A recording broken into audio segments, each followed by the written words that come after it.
the Osun elections, from the security issue, for instance, was it necessary to have some people harassed or arrested, as there were stories that some people were arrested? Was it necessary, and there were sporadic gunshots in the air? Was it necessary? You see, I was in Osun. I read that some people came into, that was about 9 days ago or so, and shot into the air. And the governor asked them what it is. He said, look, we are, so we've come to ensure there will be peace. Now, the issue of harassment, you know, we use words casually. English language is very technical. When you say somebody is harassed, it's not, if I arrest you, I'm not harassing you. Depending, if I have the authority to arrest you, and I believe you have committed an offense, I'm not harassing you. Now, they say some of them were arrested. I want to talk about riffraffs. Talk about people who know their rights. People who can cause you to be arrested. So if you arrested them without cause, do you think it is in television studio that we're discussing it? Don't you know where they'll be by this morning? Claiming millions of naira in damages? The thing is this, the Nigerian politician has the penchant for crying wolf. That is the thing. He needs to attract that attention. And then, you know, a friend of mine once said that nobody loses an election in Nigeria. He's always rigged out. You know you don't have any base. You know you're defeated, you still say no, you've been outrigged, you've been rigged out.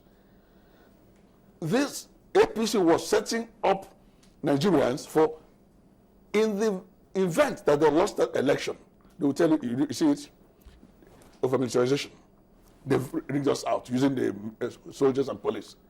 Now that they won, so can't we now also say that they've rigged themselves in? No, but they're saying that the fact that they won does not mean that they should gloss over some of the things that they thought went wrong. I'm happy they say they thought, because they're not in a position to know whether it is or it actually went wrong. They will always say, they have lost. No, but they will always say it went wrong. Of course, if they go to court and then decide, yes, this was wrong. Don't forget in Ekiti, they said, yes, they will also go to court and challenge the way some of those things turned out. But now that they've won, it's so why did they go to court? Because what they are challenging in Ekiti is not the outcome. It's the process that he brought in soldiers. And it was illegal. It was unlawful to bring in soldiers. That's what I caught for, I think. So why did they do the same thing? Because soldiers were also brought this time, and they won. So they should go to court again and say, as progressives that we say we are challenging this election because we brought in soldiers. But they haven't said they will not, though. Well, they don't know how many days it took them to say they were going to. Even the man who congratulated the winner now went back to withdraw his congratulations, say, I didn't exactly congratulate him. What would you say about the performance of INEC in these elections?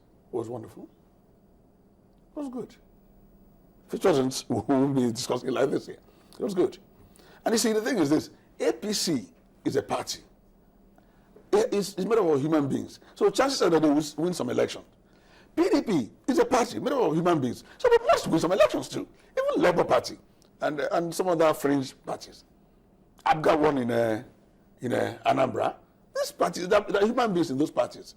So where they have a huge concentration of the people who want them, they will win. But do you think that this minority parties or these opposition parties, if you prefer, fringe parties, do you think that they do have a right to shout? If they do feel that they're going to be overwhelmed, because I mean, if in your state you do think that you're popular, you know, and you think that the will could be subverted, do you have a right to shout? No. Even if you don't, I just told you something about politicians and losing an election.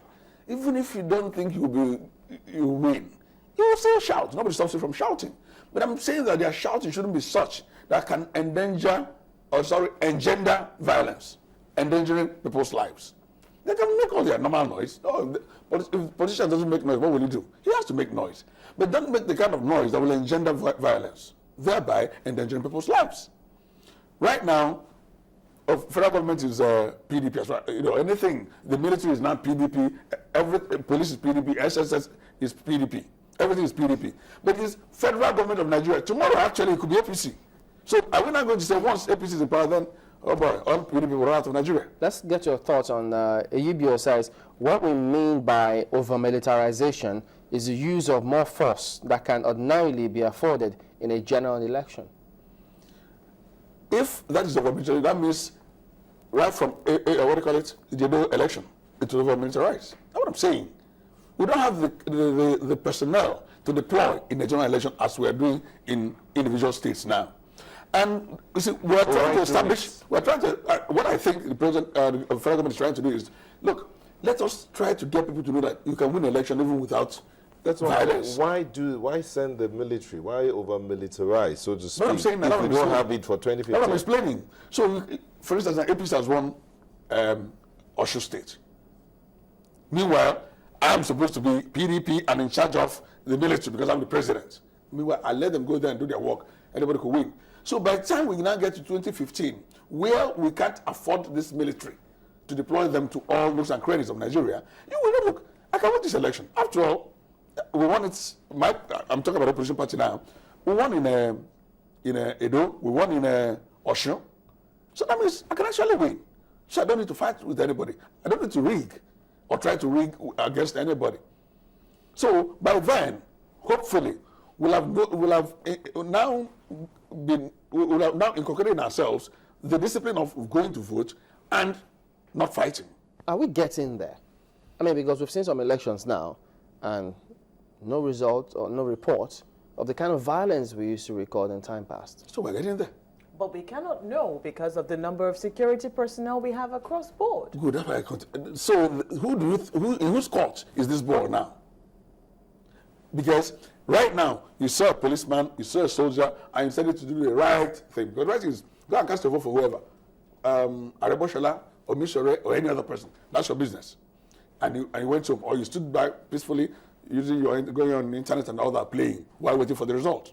You didn't slap anybody. You didn't point at anybody's face. You did that because you saw people in uniform. Now, you can still do the same thing without anybody in uniform being around. It's the same thing. It's still the same you. Is that not an assumption? Because if you withdraw those security agencies... Good.